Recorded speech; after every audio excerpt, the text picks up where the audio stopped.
Syeda Amina ने दूध का प्याला पिया। ये तो जमीन का मंजर है, अब आसमान का मंजर देखिए। रब फरमाता है जिब्रील जी रब्बे जलील का जन्नत को सजाया जाए। मेरे मालिक जन्नत कहते ही सजी जगह को है का आज मेरा महबूब आ रहा है, इस जन्नत को भी हुस्न दे दिया जाए। दोबारा जन्नत सजाई जा रही है, पूरी जन्नत सजा दी गई। उसके बाद हुक्म हुआ मिंबर लगाया जाए। अब मिंबर भी लगाया गया है। रब फरमाता है मीकाईल से कह दो कि अब वो मिंबर पे खड़े होकर हमारी वहदानियत का खुतबा पढ़ें। हजरत मीकाईल ने खुतबा शुरू किया है, इस शान से खुतबा पढ़ा है कि जन्नत का एक एक दरख्त झूम रहा है, एक एक फरिश्ता झूम रहा है, एक एक हूर मस्ताना बार झूम रही है। जब खुतबा मुकम्मल हुआ है, रब फरमाता है जिब्रील जी रब्बे जलील का मीकाईल इसराफील इजराइल चारों फरिश्तों को ले लो और इनके साथ एक एक लाख फरिश्ते ले लो। मालिक फिर क्या करना है का सीधे आमीना के आंगन में चले जाओ, मेरा महबूब आने वाला है। अल्लाह अकबर। कहाँ है वो लोग जो जुलूस पे पाबंदी लगाते हैं? कहाँ है वो बदबख्त जो कहते हैं ये लाइटिंग हराम है, ये रोशनी हराम है? मुझे बता तो सही फतवा किस पे लगाएगा? रब ने फरमाया था एक एक लाख फरिश्ते साथ ले लो। और उसके बाद जब जिब्रील ने फरिश्ते साथ लिए हैं, कहते परवरदिगार आलम बता तो सही आज चुपचाप जाना है या बोलते हुए जाना है, अकेले अकेले जाना है या जमात दर जमात जाना है? तब मशीयत ने कहा था जिब्रील आज से पहले जब भी जाते रहे हो अकेले गए हो, आज अकेले नहीं जाना है बल्कि जमात दर जमात जाना है। इसका तर्जमा यह था कि जुलूस लेकर के जाना है, अकेले नहीं जाना है, जुलूस की शक्ल में जाना है। का या अल्लाह चुप जाना है या कुछ कहते हुए जाना है? का जिब्रील आज वही लेकर के नहीं जा रहे हो, आज पैगाम लेकर के नहीं जा रहे हो, आज चुप नहीं जाना है बल्कि बोलते हुए जाना है। या अल्लाह क्या कहना है? का महबूब आ रहा है, उसकी आमद की मुबारकबाद देते हुए जाना है। अहलन व सहलन मरहबा, अहलन व सहलन मरहबा, जिसका तर्जुमा आज हिंदुस्तान में किया जाता है और कहा जाता है सरकार की आमद मरहबा, आका की आमद मरहबा, मक्की की आमद मरहबा, मदनी की आमद मरहबा।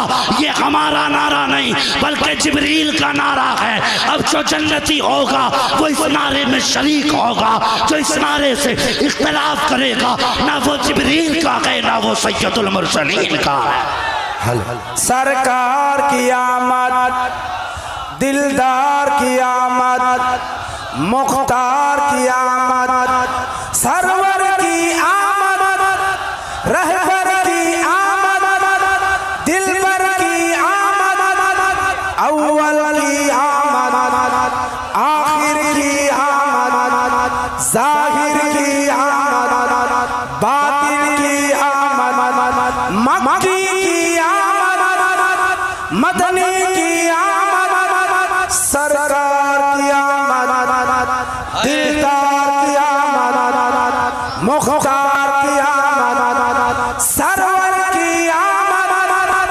रहबर की आमद, दिलबर की आमद, मक्की की आमद, मदनी की आमद। नारे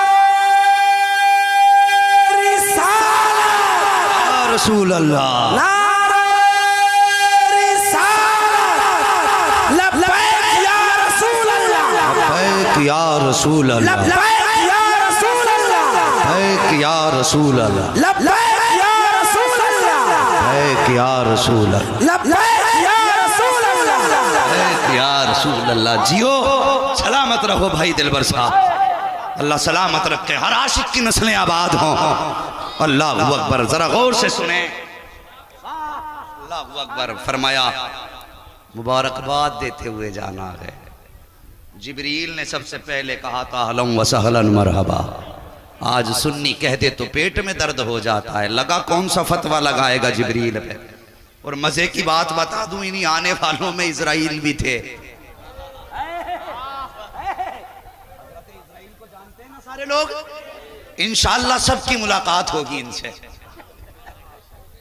मलकुल मौत साथ थे जिब्रील के, तो जाहिर है जब साथ थे तो नारा लगाने में ये भी होंगे और रूह निकालने का काम इनका ही है। हमारा ईमान कहता है जब सुन्नी के पास जाते होंगे मुस्कुरा के कहते होंगे अपना ही है, मिलाद वाला है, आमद वाला है, और फिर मुस्कुरा के आहिस्ता से रूह निकाल लेते होंगे। और जब जाते होंगे इनके पास तो कहते होंगे अच्छा पार्टी छोड़ के भाग गया था। हम तो मिलाद वाले हैं और तू भाई जिसकी सत्ता होती है फिर वो रगड़े अच्छे लगाता है? और भाई फिर जब वो रूह निकालेंगे ऐसा रगड़ा लगाएंगे कि इधर की पसली इधर कर देंगे। खैरियत चाहते हो तो अब भी पार्टी में आ जाओ, आज ले उनकी पनाह, आज मदद मांग उनसे, कल न मानेंगे कयामत में अगर मान गया। जी खैरियत है, सारे लोग पीछे वाले भी खैरियत से हैं, अल्लाह सलामत रखे। मौलवी देखे न देखे मदीने वाले मुस्तफ़ा देख रहे हैं। कौन कहाँ खड़ा है हुजूर को सब पता है। हमारी नजरों से बचो, गुंबदे खजरा के आका की नजरों से नहीं बच सकते। हजरत आमीना कहती हैं, सुनो, फरमाती हैं कि सितारे इतने करीब आ गए थे मेरे आंगन के, ये आला हजरत नहीं कह रहे हैं, नबी की अम्मी कह रही हैं, इतने नीचे आ गए थे मुझे डर लगने लगा कहीं मेरे आंगन में गिर ना जाएं। आज कहते हैं ना एक लाइट काफी थी, इतनी कुमकुमियां लगाने की जरूरत क्या थी। चल रब से पूछ, बता मालिक तूने ये सितारे आसमान पे लगाए थे, ये हजारों बरस के फासले पे लटके हुए भी तो दिखाई दे रहे थे, इतने नीचे उतारने की जरूरत क्या थी। मशीयत कहती है अगर आज भी ऊपर ही रहते तो महबूब की आमद की रात में और बाकी रातों में फर्क क्या रह जाता। मकसद रोशनी नहीं था, मकसद रात का फर्क करना था बाकी रातों से, इसलिए नीचे सितारे उतारे अंधेले। मगर बिल्लू आज हमने 4 लाइटें लगा ली तो तुझे अंधेरा दिखाई देता है।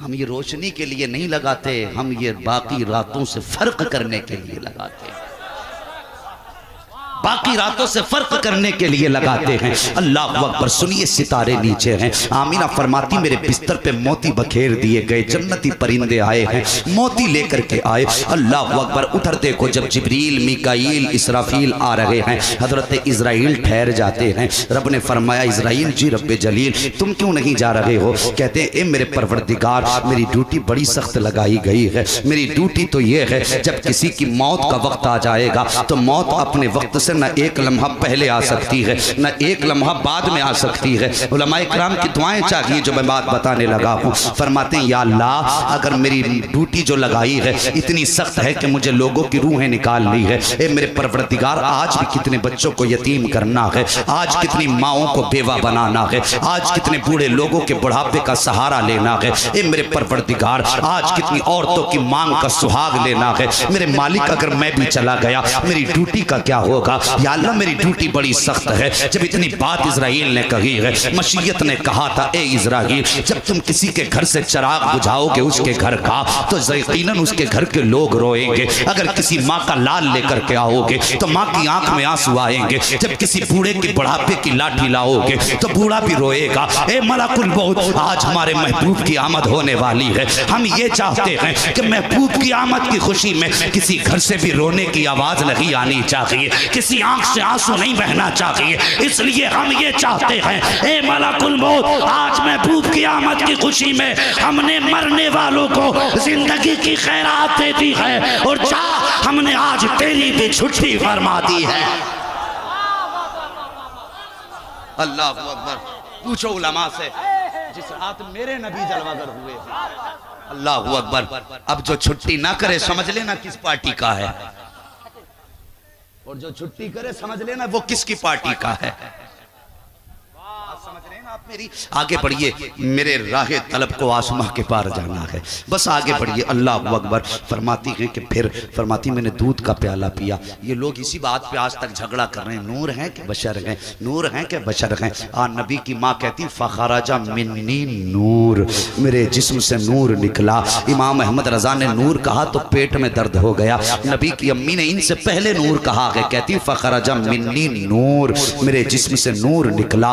अल्लाह अकबर। फरमाती मेरे बेटे की विलादत हो गई। फरमाती लम्मा वदातहू, फरमाती जब मेरा बेटा पैदा हो गया, आ हुजूर की शान देख, अब विलादत देख मेरे हुजूर की। फरमाती जब मेरे बेटे की विलादत हुई, हर माँ की ख्वाहिश होती है कि अपने बच्चे का चेहरा देखूं, इसकी आंख कैसी है, इसकी नाक कैसी है, इसके लबो रुखसार कैसे हैं, मैं अपने बच्चे को देख के अपना कलेजा ठंडा करूं। फरमाती जब मेरा बेटा पैदा हुआ, मेरे दिल में भी ख्याल आया, आमीना सबसे पहले अपने बेटे को देख कैसा है, आओ सुन्नियों मुकद्दर पे नाज करो, खुदा ने तुम्हें और मुझे बरेलवी बनाया है, मुस्तफ़ा की विलादत का जश्न मनाने वाला बनाया है। गौर करो, नबी की अम्मी फरमाती हैं लम्मा वदातहू काना मकहूलन, फरमाती हैं जब पहली नजर बेटे के चेहरे पे पड़ी है, क्या देखती हूँ, मेरे लाल की आंखों में सुरमा लगा हुआ है, मकहूलन आंख में सुरमा लगा हुआ है, मदहूनन बालों में तेल लगा हुआ है, मगसूलन गुस्ल करके आ रहे हैं, मखतूनन खतना शुदा पैदा हो रहे हैं,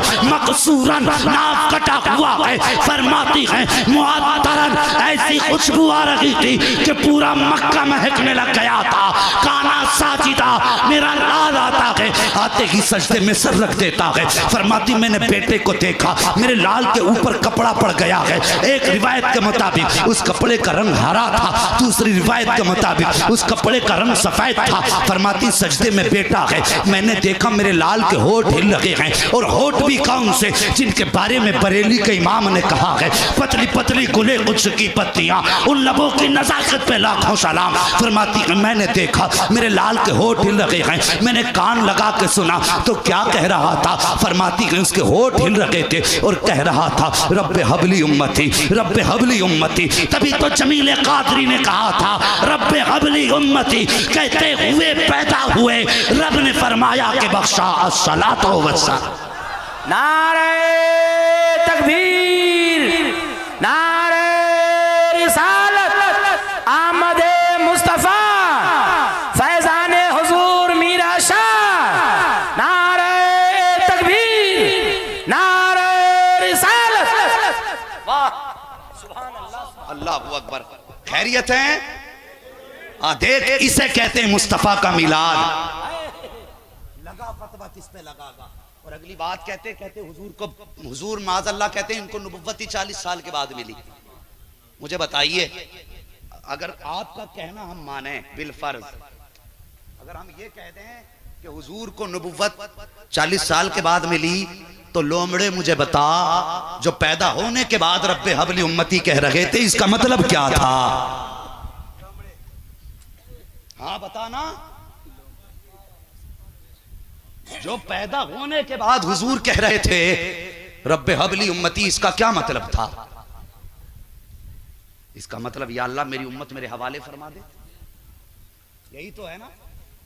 जब उम्मत है तो हुजूर जानते हैं ना मैं नबी हूं,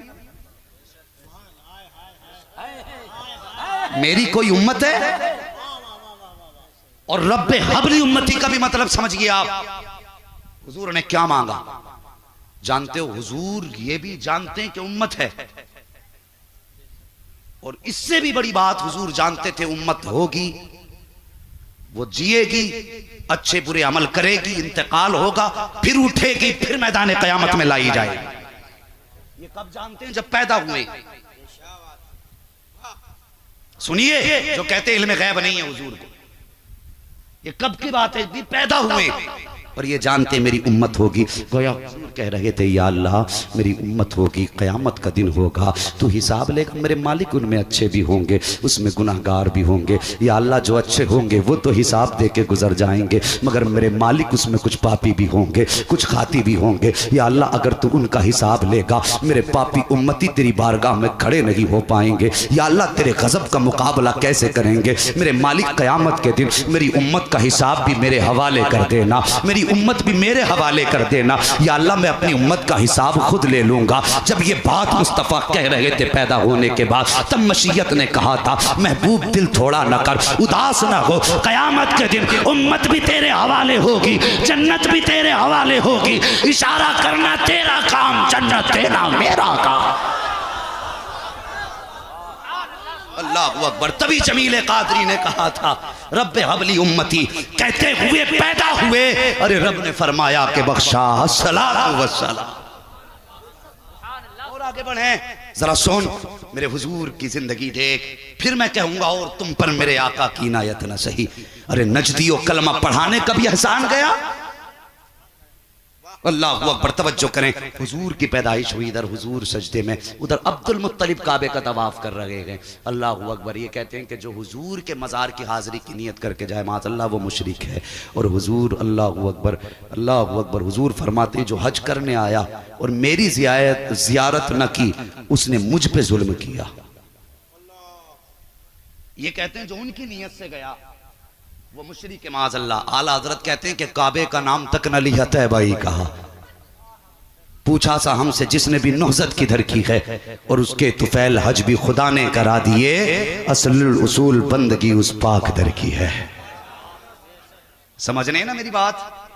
तो हुजूर से इश्क करो। अल्लाह अकबर। मेरे हुजूर इधर सजदे में, उधर अब्दुल मुत्तलिब खाने काबा का तवाफ फरमा रहे हैं। फरमाते हैं तवाफ करते करते काबा झुक गया। फरमाने लगे मैं सोचने लगा तूफान नहीं आया, जलजला नहीं आया, हवा नहीं चली, बारिश नहीं हुई, ये काबा क्यों झुक गया? फरमाते इधर काबा झुका, मैं सोचने लगा झुका किधर है। गौर किया तो मेरे घर की तरफ झुका था, मेरे घर की तरफ झुका था, मेरे घर की तरफ झुका था। अल्लाह अकबर। कहने लगे मेरे दिल में ख्याल आया, कई दिन से अजीब अजीब बातें नजर आ रही थी, आज काबा भी घर की तरफ झुक गया है। अल्लाह अकबर। इधर काबा झुका, उधर मुस्तफ़ा सजदे में है, इधर बरेली के इमाम की नजर पड़ जाती है और कहने लगते हैं जिनके सजदे को महराबे काबा झुकी, उन भवों की लताफत पे लाखों सलाम। लगाते हो फतवे, लगाओ तुम्हारी मर्जी जितना चाहे, हम तो यही कहेंगे आज यो आओ शहंशाह का रोजा देखो। अरे काबा तो देख चुके, काबे का काबा देख। अल्लाह अकबर। इधर अब्दुल मुत्तलिब जल्दी जल्दी घर की तरफ भागे, दरवाजे पे गए, पता चला पोता पैदा हुआ। दरवाजे पे गए, फरमाते में गया दरवाजे पे, जैसी दरवाजे पे पहुंचा एक जवान खड़ा था, हाथ में तलवार, उसने दरवाजे पे लगा ली। मैंने कहा अंदर जाने दे, उसने कहा नहीं जाने दे सकता। मैंने कहा क्यों? कहा अंदर नहीं जा सकते। फरमाते मैंने कहा मैं इस घर का मालिक हूँ, मैं अब्दुल मुत्तलिब हूँ, काबे का मुतवल्ली हूँ, मक्के के खानदान कुरैश का सरदार हूँ। उसने कहा ठीक है सब कुछ हो गया लेकिन अंदर नहीं जा सकते। आपने फरमाया मेरा पोता पैदा हुआ है, उसे देखने जाऊंगा। तो उस जवान ने कहा पोता जरूर तुम्हारा है लेकिन महबूब खुदा का बन के आया है। माने लगे जाने देना, उसने कहा नहीं जा सकते। कहा क्यों? तो वो फरिश्ता कहने लगा सुनो बात ये है, रब ये चाहता है तुम्हारे पोते की जियारत के लिए फरिश्ते आ रहे हैं जा रहे हैं, उसकी मर्जी ये है कि पहले अर्श वाले देखेंगे इसका जलवा, फिर फर्श वाले देखेंगे। समझ रहे हैं? ये मेरे हुजूर की विलादत है, ये मेरे हुजूर की विलादत है। बातें तो बहुत सारी हैं, इंशाअल्लाह कभी ज़िंदगी रहेगी तो बाकी बातों पे फिर हुजूर की शान के मुताबिक गुफ्तगू होगी। बस सच तो ये है कि ज़िंदगी ख़त्म हुई और कलम सूख गए, तेरे औसाफ का एक बाप भी पूरा ना हुआ। और जवानों यहाँ के बैठे हो, मैं तुम्हारा मेहमान हूँ, बड़ों का बड़ा, बड़ों का छोटा हूँ, छोटों का बड़ा हूँ और बराबर वालों का साथी हूँ। बस एक गुजारिश तुमसे है, हुजूर आए तो बेटियाँ मुस्कुराने लगी, हुजूर आए तो माएँ मुस्कुराने लगी, हुजूर आए तो बहनें मुस्कुराने लगी, हुजूर आए तो माँ बाप मुस्कुराने लगे। अल्लाह अकबर। ये मिलाद ही का तो सदका है जो तेरे घर के अंदर बहनों की मुस्कुराहट है, ये मिलाद ही का तो सदका है जो घरों के अंदर माँ बाप की हंसियाँ गूंज रही हैं। अगर कसम खुदा की मुस्तफ़ा ना होते, हम तो इतने गए गुजरे थे, अपनी माँ को बाजार में बेच दिया करते थे, हम तो इतने गए गुजरे थे, बाप को गुलाम बना के अपने घरों में रखा करते थे। हम वही तो थे जो बेटियों को जिंदा दरगोर कर दिया करते थे। खुदा की कसम मक्के में मदीने वाले आका क्या आए हैं, वो कौम जो बेटों बच्चियों को जिंदा दफन करती थी, अब वो चलती है तो पैर जमीन पे संभाल के रखती है, कहीं चूटियां पैर के नीचे न दब जाएं। ये इनकलाब किसकी वजह से आया? आमीना के लाल की वजह से आया है। जाओ अपने घर जाकर के ये पैगाम देना कि एक मुरादाबाद का दीवाना आया था और कह के गया था आज जो बेटियों को वकार मिला है ये मुस्तफ़ा के कदमों की खैरात में मिला है, मुस्तफ़ा के सदक़े में मिला है। मुझे बताइए तो सही, जिस उम्मत के लिए मेरे मुस्तफ़ा आंसू बहाते रहे, उस दौर में हुजूर ने अपनी बेटी को जिगर का टुकड़ा कहा था, जिस दौर में बेटियों को कत्ल करने पे लोग फख्र करते थे, तुम्हें इज्जत बख्शी मेरे मुस्तफ़ा ने। आज जब तुम स्कूल जाया करती हो, ट्यूशन पढ़ने जाया करती हो, तो बाप की आबरू को भी नीलाम कर रही हो, इस्लाम की भी धज्जियां उड़ा रही हो। तुम्हें बताओ तो सही, तुम्हारी तो कोई औकात तक न थी, आज जो तुम्हें माशरे में इज्जत मिली है ये मुस्तफ़ा के दीन का सदका है, ये मजहब इस्लाम का सदका है। जब तू ट्यूशन के लिए नंगे सर जाती है फिर तुझे तुझे आमीना का लाल याद क्यों नहीं आता है, फातिमा ज़हरा के बाबा की याद क्यों नहीं आती है? जब तू नंगे सर जा करके बॉयफ्रेंड बनाने के बाद इस्लाम की इज्जत को तार तार करती है, तब तुझे मुस्तफ़ा की याद क्यों नहीं आती है? तू क्या समझती है इस्लाम को तेरी जरूरत है? नहीं, पैदा करने वाले की कसम, इस्लाम को तेरी जरूरत नहीं है, बल्कि बचने के लिए तुझे इस्लाम की जरूरत है। तुझे इस्लाम की जरूरत है। अगर दोज़ख की आग से बचना चाहती है तो आ इस्लाम के दामन में आ जा। अगर अपने आप को बचाना चाहती है तो मुस्तफ़ा के अहकाम के दामन में आ जा।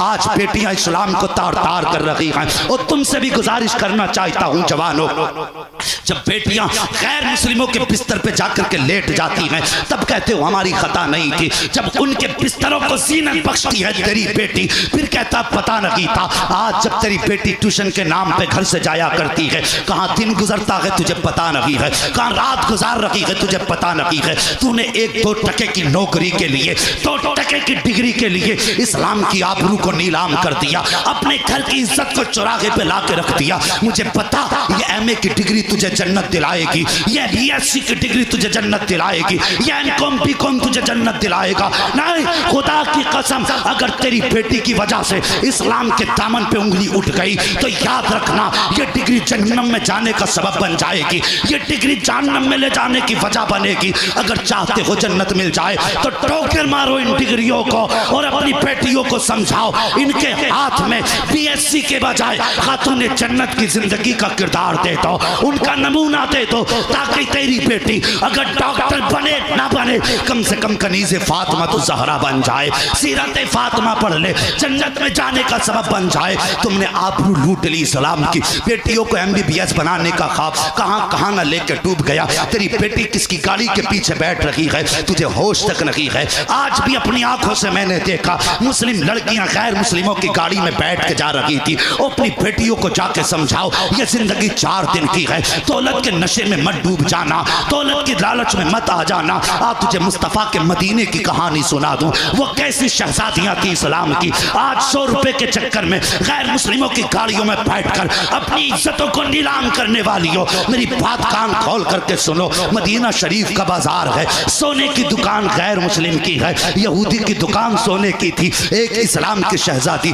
जेवर खरीदने के लिए आई है। आने के बाद उसने उस यहूदी से कहा था मुझे ये जेवर चाहिए। अल्लाह अकबर, जैसे उस बच्ची के हाथों पे यहूदी की नजर पड़ी है उसकी नीयत खराब हो जाती है। उसने कहा था सुन खातून, जितना चाहे सोना ले जा, लेकिन मेरा दिल खुश कर दे, मेरे मन की बात पूरी कर दे। इतना सुना, इस्लाम की शहजादी ने सारा जेवर लिया, उसके मुंह पे मार के कहा तू क्या समझता है तेरा सोना हमें खरीदेगा? कहता खुदा की कसम, जो मोहम्मद के हाथ पे बिक चुके हैं उन्हें दुनिया की दौलत खरीद नहीं सकती।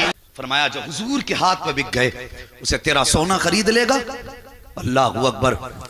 बरेली से आवाज आती है तेरे कदमों में जो है गैर का मुंह क्या देखे, कौन नजरों में चढ़े देख के तलवा तेरा। अल्लाह अकबर। हुजूर के हाथ पे बिकने वाले ये टको की गाड़ियों पर नहीं बिका करते। इस्लाम की शहजादी ने जेवर फेंक दिया, का सुन संभाल अपना जेवर, हमारी इज्जत प्यारी है। अल्लाह अकबर। ये फेंक के जब चली, उसने यहूदी ने आगे बढ़ के बच्ची का हाथ पकड़ा, जबरदस्ती दुकान के अंदर खींचने लगा। जब बच्ची को खींचने लगा, जैसी बच्ची ने देखा अब मजबूर हो गई हो, इज्जत लुट जाएगी, उसने आवाज दे के कहा था है कोई जो मुस्तफ़ा का आशिक हो अपनी बहन की आबरू बचाए। आज इज्जतें लुटती रहती हैं, तुम तमाशाई बने देखते रहते हो। और तुम्हें तो खुदा ने बहन का भाई बनाया था, बेटी का बाप बनाया था। तेरी नजरों में तो खुदा ने गैरत की दौलत रखी थी और तेरे सीने में तो वो हया थी। अगर कोई बहन की तरफ नजर उठा लेता था तो तू आंखें निकाल लेता था। आज बेटियां बेआबरू हो रही हैं, तू हाथ पे हाथ रख के तमाशे देख रहा है। कहां चली गई तेरी गैरत,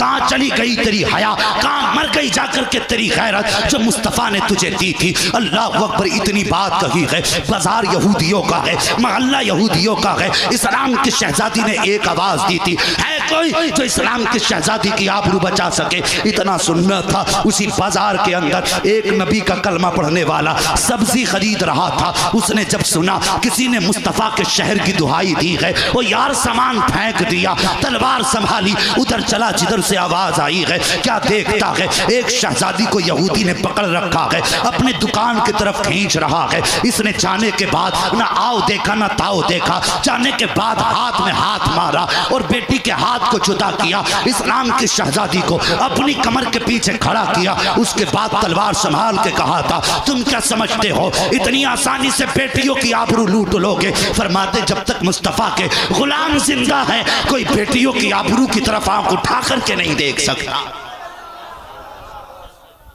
समझ रहे हैं ना मेरी बात जो मैं कहने लगा हूं?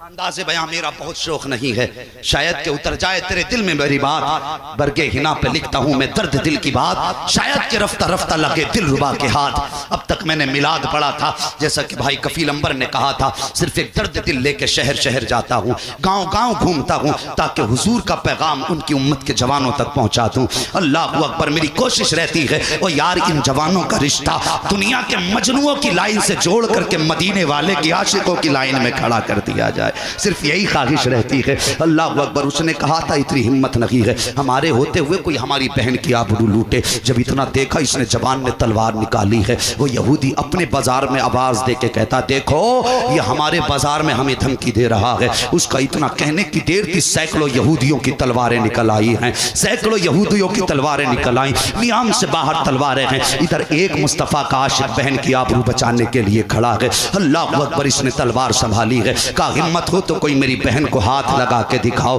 किसी ने कहा था तू कितना बेगैरत है, इससे क्या रिश्ता है तेरा, बहन कैसे कह दिया? तो उसने कहा था सुनो, कुछ रिश्ते वो होते हैं जिन्हें खून बनाते हैं, कुछ रिश्ते वो होते हैं जिन्हें बाप बनाया करते हैं। कहता ये वो रिश्ता है जिसे बाप ने नहीं बल्कि रसूल पाक ने बनाया है। अल्लाह अकबर। इतना कहने के बाद तलवार संभाली है। सामने से एक यहूदी आगे बढ़ा, दीवाने की तलवार हवा में घूमी है और पलक झपकते की धड़ अलग था, सर अलग था। बस फिर क्या था, फिर तो सैकड़ों तलवारें एक दीवाने पे टूट पड़ी हैं। अब तलवार चल रही है, चलते चलते दोपहर आ गया है, जवान मुकाबला कर रहा है, सर कट रहे हैं, धड़ तड़प रहे हैं, तलवार बराबर चल रही है। और पहचानो यार अपनी शान को, अल्लाह अकबर, अपनी औकात को पहचानो, अपने रुतबे को पहचानो। टल न सकते थे अगर जंग में अड़ जाते थे, पैर शेरों के भी मैदान से उकड़ जाते थे। दश्त तो दश्त है, दरिया भी न छोड़े हमने, पैर जुल्मात में दौड़ा दिए घोड़े अपने, गर्दन में हाथ डाले गए माहो नुजूम ने, गुजरा गई इन हाथों से मुसलमान कभी कभी। आओ अपने आप को पहचानो। एक जवान तलवार चला रहा है, शाम हो गई है, अब जवान के बाजू जवाब दे जाते हैं। कब तक तलवार चलाता, बाजू थक गए हैं, तलवार थमने लगी। जब तलवार थमी है, इस्लाम की शहजादी देख रही है, अगर ये तलवार थम गई तो फिर आबरू चली जाएगी, अगर ये तलवार रुक गई तो मेरी इज्जत चली जाएगी। ओ खुदा की कसम, जब उसने तलवार को धीमे होते देखा है,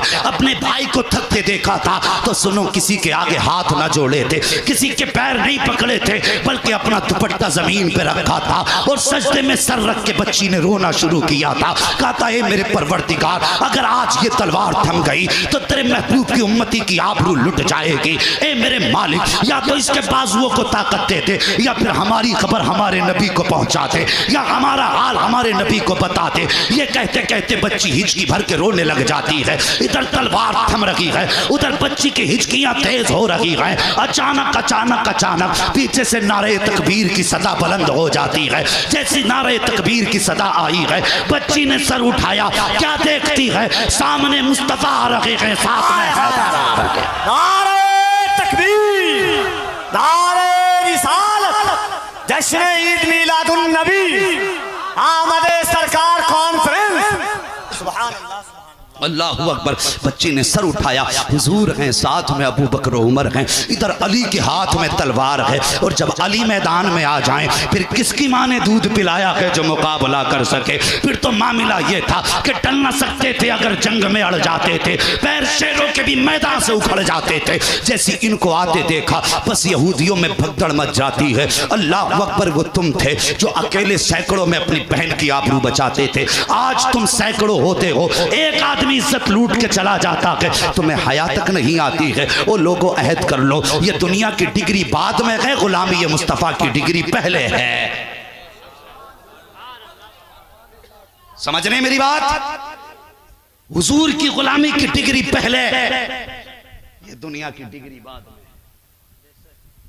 आप किसी की बेटी गैर मुस्लिम के साथ ना चले, अगर वक्त होता और मेरी तबीयत साथ देती तो जैसा आप सुन रहे हैं मैं पूरी रात सुनाता, मगर अभी आपको हिंदुस्तान का बहुत बड़ा लहजा भाई शब्बीर बरकाती साहब को भी सुनना है, और बहुत पहचानी हुई आवाज भाई दिलबर शाही साहब माशाल्लाह, इनको भी आपको सुनना है।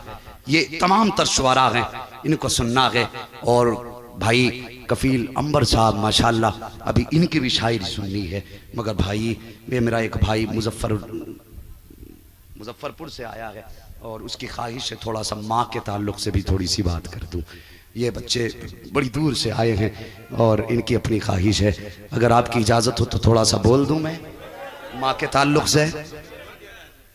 अल्लाह सलामत रखे आपको। अल्लाह अकबर। ज़रा गौर करें, हुजूर पैदा हुए, मैं हुजूर की विलादत से अलग नहीं करता। सुन रहे भाई? अल्लाह सलामत रखे। हुजूर पैदा हुए सैयदा की गोद में। उधर कबीले बनु साद में हजरत हलीमा सोई हैं। ख्वाब में कोई आके कह रहा है हलीमा तू सो रही है, तेरा मुकद्दर जगाने वाला मक्के में आ गया है। बात बड़ी लंबी है, बस मुख्तसर कभी इंशाअल्लाह फिर सुनाऊंगा हजरत हलीमा की हुजूर से मुलाकात कैसे हुई, फिर कैसे आई। बस मैं कुछ बताना चाहता हूँ। जब हजरत हलीमा सादिया आ गई और हुजूर को दामन फैला के लिया, हजरत आमीना जब देने लगी तो रोने लगी, बेटे को देते वक्त रोने लगी। अल्लाह अकबर। कोई आम बेटा तो न था, शोहर की जुदाई के बाद तसल्ली का सबसे बड़ा सामान हुजूर थे, मगर रोई। वो जवानों, तुमसे गुजारिश है, परदेश जाते हो ना तो माँ बाप को नजरअंदाज ना किया करो। मेरे पास विदेशों से फोन आते हैं जवानों के, हजरत जी हम यहाँ 5 साल से हैं, यहाँ 8 साल से हैं। मैं पूछ लेता हूँ बता माँ से मुलाकात कब से नहीं हुई? कहते हुजूर वो तो हम उनकी मर्जी से आए थे। मैं कहता हूँ जवान ये माँ बाप है, ये कभी तेरी मर्जी के खिलाफ नहीं जाएंगे। तुम कहते हो ना शादी के बाद अम्मी मैं बीवी को लेकर फला शहर चला जाऊं, माँ बाप कहते हैं तेरी मर्जी है। तू कहता माँ से पूछ के आया हूं, मुझे बता जब ये तेरा इनकार नहीं कर सकते, तुझे पता है जब से तू गया है ये तो वो थे जो बचपन में तुझे 1 मिनट के लिए नजरों से ओझल नहीं होने देते थे। आज बता महीने गुजरे हैं तो तुझे पता माँ के दिल पे क्या गुजरती होगी। और यार ये रातों को उठ उठ के जब तेरी याद आती है तो दीवारों से बातें करते, जब तेरी याद आती है तेरा नाम ले लेके आवाज देते। आज कहते अम्मा की तबीयत खराब है, फोन आता बेटे मेरी हालत ज्यादा खराब है, बेटा 10,000 खाते में लगा के कहता अम्मा अच्छे डॉक्टर से दवा ले ले। और तुम्हें क्या पता है यार मैं उन लोटों की बातें कर रहा हूँ कि जो 6-6 महीने नहीं 6-6 साल परदेश चले जाते हैं। भाई शब्बीर बरकाती हैं घर से चलते हैं, पूछो माएँ रो के रुखसत करती हैं। भाई हमारे ये दिलबर भाई चलते हैं, मैं चलता हूँ माँ की आंख में आंसू होते हैं, जबकि 3 दिन के लिए बेटा जा रहा है। कसम खुदा की माँ के दिल को कौन समझेगा। हमारे माँ बाप जानते हैं हम जहाँ जाते हैं लोग पलकों पे रखते हैं, जहाँ चाहते हैं इज्जतें देते हैं, मगर जब भी माँ से बात होती है सबसे पहला सवाल माँ का होता बेटे खाना मिला के नहीं मिला, पेट भरा के नहीं भरा। और यार वो कितना प्यार हमसे करते हैं कि उनके बेटे को दुनिया इज्जत दे रही है, लेकिन फिर भी फिक्र है तो बेटे की भूख की फिक्र है। पता तेरी तबीयत तो ठीक है, बेटे सोया के नहीं सोया है, तू कहीं थक गया होगा बेटे कुछ लेके खा लेना बेटे। और यार माँ बाप कितनी फिक्र किया करते हैं। परदेश से बेटे बात करके कहता है माँ कहती बेटे तबीयत खराब है, बेटे तबीयत खराब है, तो 10,000 लगा के कहता माँ अच्छे डॉक्टर से दवा ले ले। और तुझे गैरत नहीं आई 10-20 हजार खाते में लगाते हुए तूने माँ के लहजे को पहचाना नहीं, उसके दर्द को समझा नहीं। जब माँ तुझसे कह रही थी बेटे तबीयत बहुत खराब है, उसे पैसे की जरूरत नहीं थी, उसे अच्छे डॉक्टर की जरूरत नहीं थी, वो तो ये कहना चाहती थी बेटे बरसों हो गए हैं तुझे देखा नहीं है, महीने गुजर गए तू आया नहीं है, एक बार आ जा। हाँ जवान 10,000 ना दे बल्कि वो पैसे किराए पे लगा, माँ के कदमों में आ जा। खुदा की कसम 10,000 की दवा वो फायदा नहीं कर सकती जो बेटे की मुलाकात माँ बाप को फायदा दे सकती है। अल्लाह अकबर। लोग कहते हैं कि माँ से पूछ के आया हूं, तू माँ से पूछ के चला गया, उसके दिल को समझा तूने? कुछ भी नहीं समझा। वो किसी ने एक दिन सोशल मीडिया पे कमेंट किया था कि हम आधी जिंदगी गुजार देते हैं पैसे को कमाने में, फिर यही पैसा आधी जिंदगी बचाने में लगा देते हैं। ये है जिंदगी की हकीकत और ये सच्चाई है। मैं कहता हूं साकिब वक्त माँ बाप के कदमों में गुजारो, वक्त इनके कदमों से लिपट के गुजारो।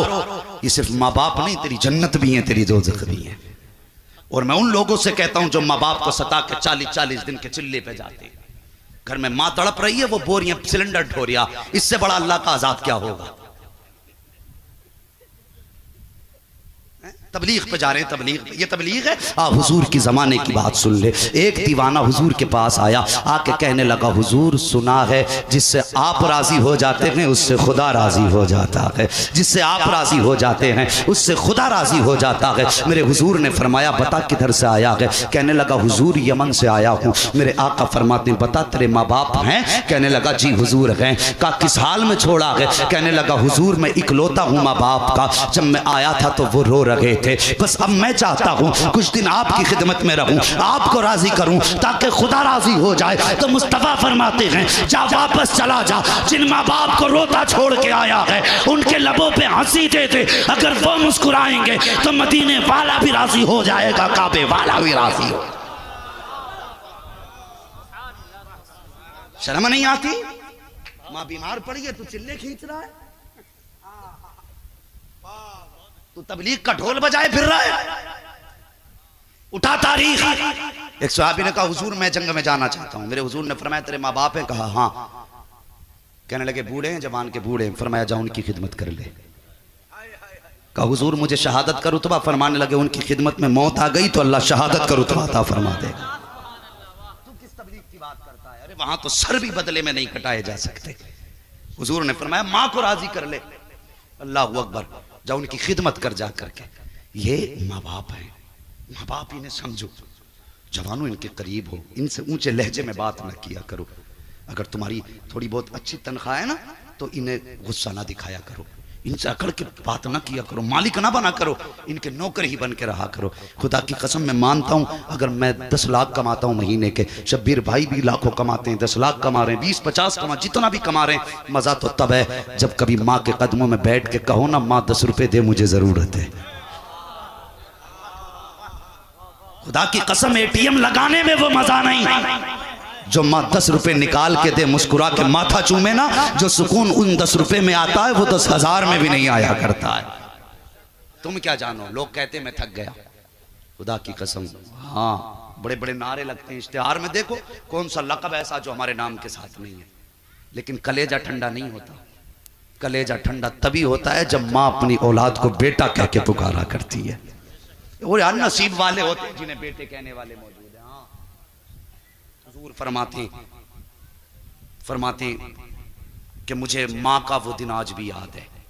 सुनना हुजूर के गुफ्तगू का मफहूम बयान कर रहा हूं। हुजूर फरमाते आज भी मैं माँ का वो दिन नहीं भूला। हुजूर कौन सा? फरमाने लगे मैं छोटा था, 6 साल उम्र थी, माँ मेरा सर अपने बाजू पर रखती थी। कितने नसीबों वाली माँ थी आमीना। फरमाते हुजूर अपने बाजू पे मेरा सर रखती और अपने चेहरे पे अपना दुपट्टा डालती और फिर रोने लग जाती थी। कहती थी अल्लाह बाप का साया तो बेटे के पैदा होने से पहले ले लिया, या अल्लाह अगर मैं चली गई तो मेरे बेटे का देखने वाला कौन होगा। अल्लाह अकबर। हुजूर ये कह के रोने लग जाते थे। माँ के ये जुमले मेरे हुजूर को हमेशा रुलाया करते थे। और नसीब वाले हैं खुदा ने जिन्हें माँ बाप दिए हैं। खिदमत करेंगे इंशाअल्लाह, बोलो इंशाअल्लाह। कभी तफसीली गुफ्तगू करूंगा इंशाअल्लाह फिर। हाँ अल्लाह चाहेगा जिंदगी रहेगी तो मुकम्मल गुफ्तगू इंशाअल्लाह करूंगा अदब के ताल्लुक से। लेकिन पूरी गुफ्तगू का माहसल मर जाना, हुजूर का मिलाद मनाना मत छोड़ना। समझ नहीं मेरी बात? मर जाना, हुजूर का मिलाद मनाना मत छोड़ना। हाँ दूसरी बात, जो मिलाद का पैगाम है वो कभी अपनी जिंदगी से जुदा मत करना। मिलाद वाले ने माँ का एहतराम सिखाया है, पूरी जिंदगी करना है। बाप की इज्जत सिखाई है, पूरी जिंदगी करनी है। बहन बेटियों को प्यार देना है, पूरी जिंदगी करना है। और बेटियों को पैगाम दे देना, हुजूर ने तुम्हारी इज्जत बचाई है, तुम्हें मुस्तफ़ा के दीन पे अपनी जान लड़ा देनी है। हाँ क़यामत के दिन हुजूर सजदे भी मुंह पे मार देंगे, नमाजें भी मार देंगे जिनकी बेटियों ने उनकी शरीयत को बदनाम कराया। खुदारा घर जाओ ना तो बेटियों को समझाना। हाँ हम तालीम के मुखालिफ नहीं है, हम अय्याशियों के मुखालिफ हैं, बदमाशियों के मुखालिफ हैं। गलत उठते कदमों के मुखालिफ हैं। पढ़ाइए अपनी बेटियों को, हम भी चाहते हैं तुम्हारी बेटियां MBBS बने, लेकिन हिफाजत के दायरे में, हिफाजत के दायरे में आप बच्चियों को तालीम दिलाइए, लेकिन शरीयत की हद में रख करके। जितने भी अक्लमंद बने हैं ना, जिन्होंने शरीयत के मुकाबले में अपनी अक्लें दोहराई हैं, हमने उन्हें रुसवा होते देखा है, जलील होते देखा है। जानते हो, कोई भी नबी हो, जिस नबी को भी जिस दौर में पैदा किया गया, उस दौर में सारी अक्लों के मुकाबले में सबसे ज्यादा अक्ल उस दौर के नबी को दी गई है। और फिर मेरा नबी तो सैयदुल अंबिया है, सारे नबियों का सरदार है। मुझे बता, खुदा ने मेरे महबूब को कितनी अक्ल अता फरमाई होगी। पूरे जमाने की अक्ल एक पल्ले में रखो, मदीने वाले की अक्ल दूसरे पल्ले में रख दो। खुदा की कसम, अव्वलीन से आखिरीन तक सबकी अक्लें मिलाकर के मुस्तफ़ा की अक्ल की बराबर नहीं हो सकती। तुम नहीं देखते कि आज साइंस कहती हमने तरक्की की है, हम चांद पे पहुंच गए, हम आसमान पे पहुंच गए। मैं कहता हूं ये तुम्हारी तरक्की है, तुम चांद पे पहुंचे हो तो एक तारा तोड़ के दिखा दो, ये तुम्हारी रसाई है कि तारा नहीं तोड़ सकते। वो नबी की रसाई थी कि चांद के 2 टुकड़े करके दिखा दिया। साइंस की ज्यादा या मुस्तफा की ज्यादा है? जब मुस्तफा की ज्यादा है तो तब फरमा बरदारी हुजूर की होगी। बोलो इंशाअल्लाह। जो गैरत वाले हैं वो तो बोल ही जाएं, बेगैरतों की अपनी मर्जी है। बोलो इंशाअल्लाह। अल्लाह सलामत रखे। वमा अरसलनाका इल्ला रहमतल लिल आलमीन। महबूब, हमने आपको सारे